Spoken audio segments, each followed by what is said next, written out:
நம்ம appendix pain, அப்பெண்டிசைட்டிஸ்க்கான treatment என்ன? இதுக்கு கண்டிப்பா சர்ஜரி, அறுவை சிகிச்சை அவசியமா? இது எந்த அளவுக்கு நமக்கு ஒரு மோசமான ஒரு பிரச்சனைய உண்டு பண்ணும்? இது போல பல விஷயங்கள் தான் பார்க்க போறோம். நெறைய பேருக்கு ஸ்டொமக் பெயின் வரும்போது, அத நம்ம சீரியஸா எடுத்துக்கிறது இல்ல. வயித்து வலி வருது, நான் நேத்து சாப்பிட்ட ஃபுட் எனக்கு சேரல, ஃபுட் பாய்சன் ஆயிடுச்சு அப்படின்னு அப்பதைக்கு ஏதாவது ஒரு அன்டாசிட்ஸ், ஆன்டிபயோட்டிக்ஸ் போட்டு அதோட அந்த விஷயத்த மறந்துடுறாங்க. அப்புறம் மறுபடியும் பெயின் வந்தா, மறுபடியும் அதே மாரி.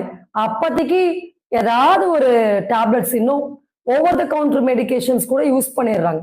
ஸோ இந்த மாதிரி நம்ம அந்த ஸ்டொமக்ல வரக்கூடிய, நம்ம உடம்புல வரக்கூடிய ஃபீவரா இருக்கட்டும், இல்ல ஸ்டொமக் பெயின், அப்டாமினல் பெயின், அதுவும் இந்த அப்பெண்டிக்ஸ் பெயின் பார்த்தீங்கன்னா, ரைட் சைட்ல லோ